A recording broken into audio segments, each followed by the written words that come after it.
อีกมื้อหนึ่งเนาะมื้อนี้ก็เป็นมื้อที่สามที่พอจะทำมาอยู่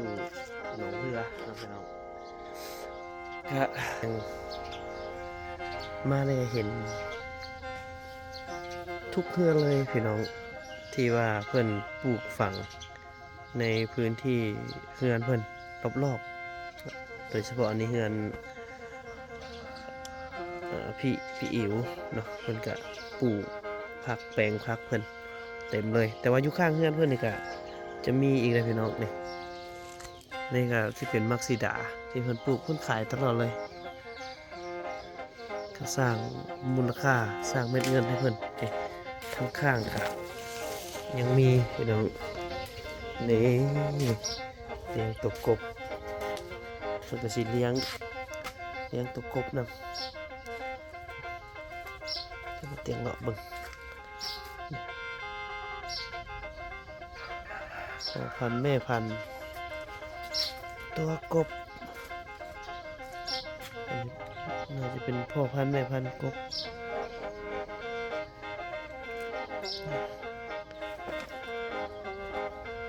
นี่ก็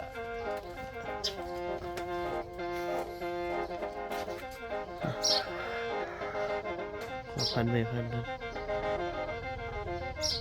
ก็ยังมีอีกหลายๆเลยนะพี่น้องเป็นกบน้อยหรือว่าเป็นครัวเรือนเศรษฐกิจพอเพียงอีหลีเพิ่นทั้งมีสวนมักสีดาแล้วก็มี เพิ่นเลี้ยงตัวงัวเนาะพี่น้องเนาะถือว่าสุดยอดกับวิถีชีวิตเศรษฐกิจพอเพียงนี่คือเศรษฐกิจพอเพียงแท้ๆเลยพี่น้องเดี๋ยวเราเบิ่งงานนี้บ่ต้อมหน่อยหนึงอันนี้คือเก้าอี้ตั้งที่บ่ต้อมซื้อไว้ในเมื่อก่อนแต่ยังบ่ทันได้เอากลับยังบ่ทันได้เอากลับลาวก็แผนเพิ่นก็คิดว่าจะเอากลับไปสปป.ลาวเนาะเพื่อที่จะเอาไปแบบให้กับเจ้าเช่าเนาะให้กับเจ้าเช่าเพราะว่าอยู่เมืองลาวกับเจ้าก็ถือว่าเช่าดีนะมีเอ่อเครื่องไม้เครื่องมือหากินแบบนี้นี่หากินได้ตลอดปีเลยเนาะพี่น้องเนาะส่วนประกอบนอกจากเก้าอี้แล้วก็ยังมีโต๊ะแล้วก็มีเต็นท์ถ้าว่าได้ครบ3อย่างนี้ก็ถือว่าหาเงินได้แบบสบายเลยเนาะแต่ส่วนใหญ่อยู่แถวบ้านนาดีบ้านเขาบ่ต้อมอยู่นี่ส่วนใหญ่แล้วเขาเจ้าจะไปเช่าอยู่ในเมืองเนาะถ้าว่าในออมแอมนั้นบ่ต้อมเพิ่นมีนี่ก็ถือว่าโอกาสในการสร้างเศรษฐกิจครอบครัวก็คือสิดีกว่าหมู่แหละอยู่ในบริเวณขอบเขตนั้นเนาะที่แรกเพิ่นก็จะเอารถคันนี้กลับไปประเทศลาวแต่ยังบ่ทันได้เอากลับเนาะนี่ก็เครื่องเพิ่นก็ซื้อไว้เต็มละแต่ยังบ่ทันเอากลับก็เอาใจช่วยหนุ่มไทยเฮาที่จะสานต่อสร้างครอบครัวอยู่ที่สปป.ลาวเนาะ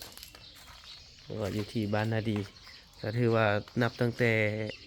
หนุ่มไทยก้าวเข้าไปในหมู่บ้านนั้นก็มีสีสันมีการพัฒนาทางด้านความคิดได้พื้นที่เนี่ยแล้วก็มีการแข่งขันกันในการสร้างพัฒนาครอบครัวหลายขึ้นเนาะเพราะว่าก็มีคนที่มีความรู้เข้าไปพัฒนาชีวิตครอบครัวก็เฮ็ดให้คนอื่นนี่มีความอยากได้อยากมีขึ้นคือกับคนอื่นเนาะแต่ว่าถ้าบ่มีผู้ใดไผก็อยู่แบบธรรมชาติแบบนั้นบ่มีผู้ใดที่กระตือรือร้นบ่มีไผเฮ็ดเป็นตัวอย่างนี่ก็สิเฮ็ดให้ความคิดเขาเจ้านี่บ่เกิดการกระตุ้นในการพัฒนาตัวเองหรือว่าบุกเบินตัวเองให้ได้ดีขึ้นนะพี่น้องอันนี้ก็เป็นจุดดีที่เพิ่นเข้าไปอยู่หั่นเนาะเดี๋ยว เอาให้เบิ่งส่ำนี้ก่อนพี่น้องบางทีนี่บ่เตียงก็ยังบ่ทันได้เลาะเบิ่ง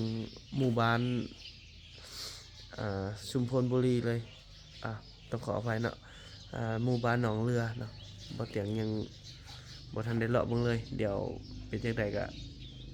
สิลองเลาะๆเบิ่งพี่น้องในช่วงตอนเช้านี้ไปแล้ว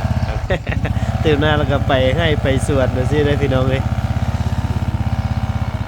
ยายแดงกับยายแต๋วแม่แต๋ว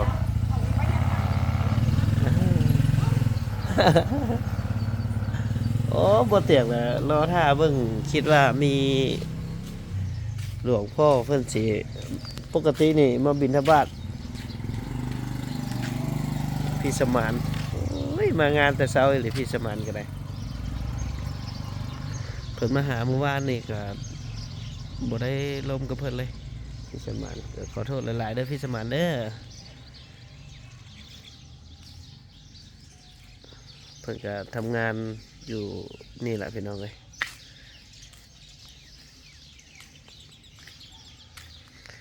บรรยากาศดีขนาดเดี๋ยวเฮาย่างลงไปในวัดจักหน่อยหนึงเพราะมื้อนี้เป็นวันพระแล้วเฮ็ดให้ชาวบ้านเพิ่นก็ลงไปตักบาตรอยู่ที่วัดเนาะก็จะบ่เห็นหลวงพี่เพิ่นออกบิณฑบาตเนาะปกติก็จะเห็นเพิ่นออกบิณฑบาตทุกมื้อมาเที่ยวก่อนๆบ่เตียก็เคยย่างไปเบิ่งเพิ่นบิณฑบาตอยู่เพิ่นบิณฑบาตอยู่พี่เพิ่นเฮ็ดแบบใดนะ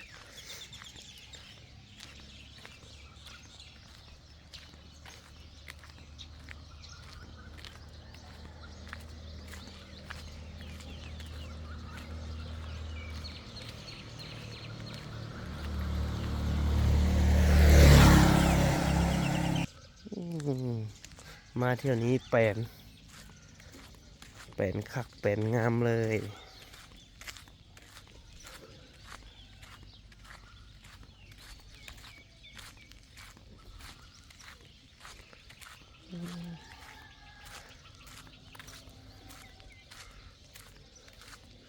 เจดีย์องค์นั้นคือใหญ่แท้ก็ยอมรับน้องพี่น้องในการสร้างวัดวาอารามอยู่ทางฝั่งนี้นี่ถือว่าเพิ่นจัดอย่างสร้างอย่างก็ได้เฮ็ดได้ยิ่งใหญ่นะเฮ็ดได้ยิ่งใหญ่เขตอันนี้คือเป็นวัดเขตชนบทของเพิ่นเนาะก็ยังซ้ำนี้น้องพี่น้องถือว่าการเฮ็ดบุญเฮ็ดทานของคนแถบนี้นี่หลายแห่งเนาะซึ่งบ่งบอกให้รู้ว่าชีวิตการเป็นอยู่คุณภาพชีวิตการเป็นอยู่ของคนในพื้นที่นั้นดีส่ำใดเนาะอีกอย่างอยู่จุดนี้นี่เป็นจุดที่มีโรงงานตั้งอยู่หลายโดยเฉพาะเป็นโรงงานผลิตตู้ที่นอนหลายแห่งเพิ่นก็ลงมาเพิ่นลงมาจังหัน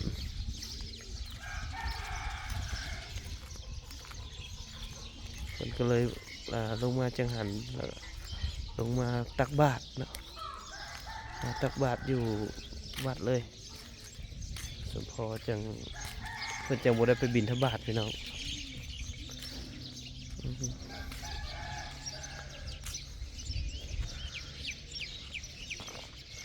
อยู่ทางไทยเนาะก็สิเห็นเป็นหอเมมพี่น้องหอทะเมนเพิ่นเอิ้นจังใดบ่อนเผาศพแต่คืออยู่บ้านบ่เตียงนี่บ่ค่อยมีเนาะส่วนใหญ่จะเป็นป่าช้าที่ว่าเอาแบบกองพรลอยนะจูดกันแบบเอาฟืนกองจูดกันเลยแล้วก็บางคนก็บางครอบครัวบางชนเผ่าก็ฝังก็ใช้วิธีการฝังตามภาษาตามอย่างไปมันก็สิแตกต่างจากอยู่ทางนี้หลายเติบอยู่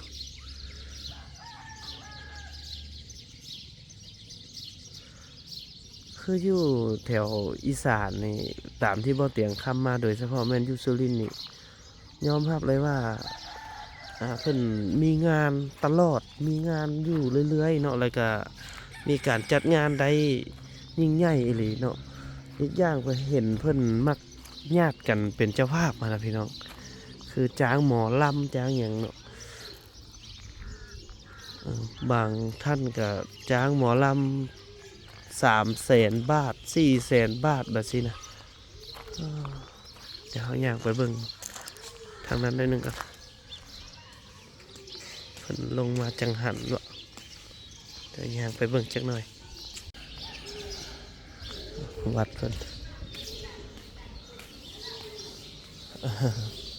นมัสการเด้อไปเบิ่งทางนี้ได้หนึ่งเราจะได้เก็บในหัวแม่ขึ้นเลย มันเข้ามาเลยกันยังบ่กินกันหรอก สบายดี โอ้แม่ลงมาวัดเนาะมื้อนี้วันพระเนาะแม่เนาะ จ้ามันพระเคยล้างที่ถึงจะทีแล้ว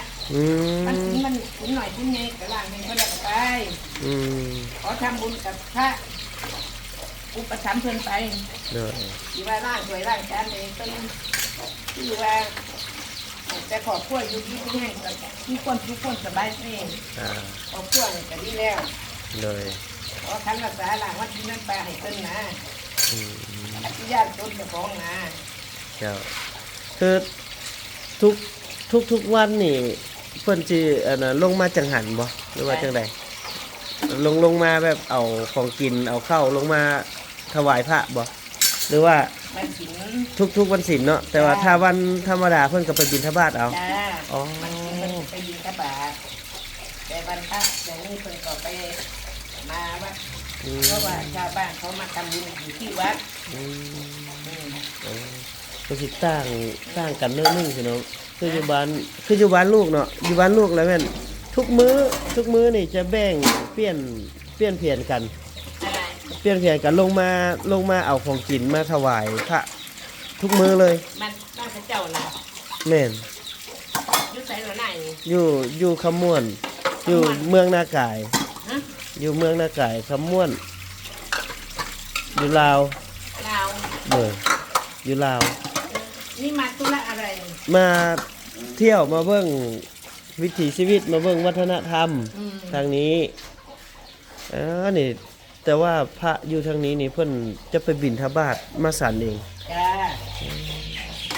วันศีลวันพระ วันศีลวันพระจะมีผู้คนลงมา จ้า เอาอาหารมาถวาย นี่ก็สิแล้วนี่แต่ว่าก็คนดูล่างก็บ่เคยมีไผล่างบอกว่าแม่เป็นคนอันล่างเองดอกมันบ่ได้จัดการแม่ดอก เขาสมัครเองเนาะ แม่ก็อยากล้างทำบุญไป ทำบุญ มันสิมันว่าบ่มีก่อนไปเฮ็ดบุญเฮ็ดทานก็ขอล้างจานล้างไว้ล้างจานอยู่นี่บัดต้องเงินตา สุดยอดเลยพี่น้องความคิดเนาะ เพราะว่าแม่ก็เป็นมาลำบากมากมายขอความสุขความสบายทุกคนนี่แหละทุกวันมันก็สบายหน่อยเลยไอ้ทำบุญทำทานนี่แหละ สบายใจนำ จ้า มื้อนี้วันหยุดพี่น้องเลยที่ทำการตำบลหนองเรือต้นศูนย์พัฒนาเด็ก ศูนย์พัฒนาเด็กรถเกี่ยวข้าวโอ้เพิ่นเอาไปแห่เนาะป้าจังแม่นมื้อใดเนาะที่เพิ่นเฮ็ดเป็นงานแห่งานหยังเนาะคือสิจัดยิ่งใหญ่เลย อยู่สุรินทร์นี่จุดเด่นๆที่บ่แต่คำได้ยินเพิ่นเว้าเพิ่นฟังนี่คืองานช้างงานหยังเนาะเพิ่นสิจัดยิ่งใหญ่เป็นร้อยๆเชือกนะโอ้ยอยากเห็นเด้อพี่น้องเอ้ยสิมีโอกาสได้มาบ่แต่ถ้าบ่มีบ่ตอมนี่บ่เตียงก็คือสิเข้ามายากแหล้วเนาะเพราะว่าก็บ่มีหมู่เด้ถ้าว่าเฮาจ้างรถจ้างหยังมาก็ค จักสิรบกวนผู้ใดไปฮับแบบสินะก็คิดยากอยู่คันว่าสิมาแต่คนเดียวมาเบิ่งก็อีกอย่างก็ใช้งบประมาณหลายแน่นอนเลยล่ะนี่ก็อนามัยประจำหมู่บ้านประจำตำบลโอ้มีครบเลยเนาะพี่น้องจุดตรงนั้นก็เพื่อนก็เตรียมพร้อมทุกมื้อเลยทั้งหน่วยกู้ภัยกู้ชีพตัว24 ชั่วโมงเลยทุกมื้อที่เพื่อนเตรียมความพร้อมเนาะ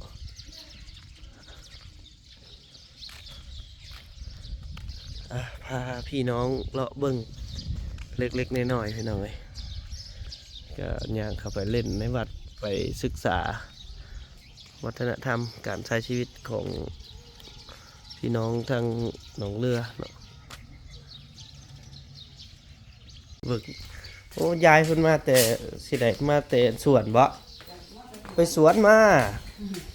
น้าเบิ่งอย่าเด็กก็ป้อได้อีสักแน่มาเบิ่งดูได้อย่างแน่เนาะไปเก็บมักทั่วโอ้ปลาทั้งทั่วทั้งแต่งสุกเรียบร้อยเนาะปลาแตกเลย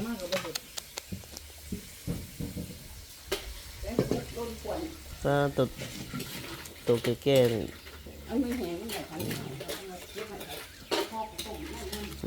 เอาเมล็ดมันมาห่อข้าวต้มหลายพดเนาะหลายพดคนกินน้อย มือกับพวกกระเด็นวันไปเก็บได้ มันแห้งก็ไว้ทั้งนี้มีเจ้าเก็บขันเก็บมัน คือดิแล้วแมวดิ เพิ่นอยากไปเก็บบักเขือบ่มีแล้วนี่เป็นมากเขือมันดินเข้มแล้วมันบ่งามนะ สุกเลยเนาะสุกแล้วแตกจนแตกละ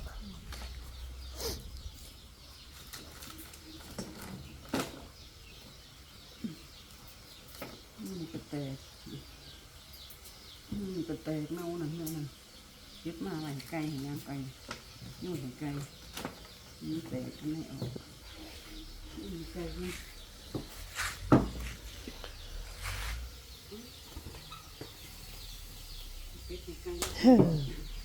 มันจะพลอยได้กินมากไหมไปน้ำตัวเป็ดก็ได้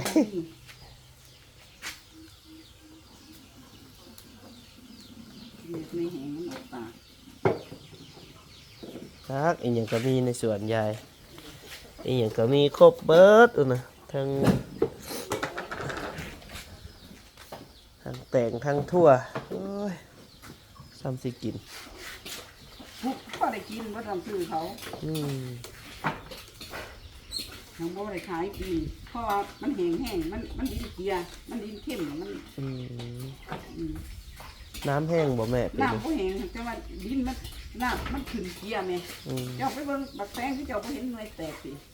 เจ้าบอกเจ้าไป หาผ่าไล่ปูรถนี่ นั่นเด้หอยอยู่นั่น มันเรียนบ่ แม่นตัวนั้นแหละมัดหอยไว้ตัวไม้น่ะ หมู่บ้านบ่ทันรถ สิผู้เฒ่าบ่ได้ ส่วนว่างเข้าไปว่านนี่บ่นี่ อ๋อ ถ้าต้องไปทายมันบ่ทันรถจับเบิ่งดู นี่นึงเรา เอ้าคือข้าม ใกล้เราหุ่น คืนเดียวนึงเนาะ บ่แม่นคือย่ามันแก่เด้เดี๋ยวอีกมื้ออื่นมันจะโดน ไปเนาะ เมื่อนั้นเรียกหายแมนบ่ บ่อยู่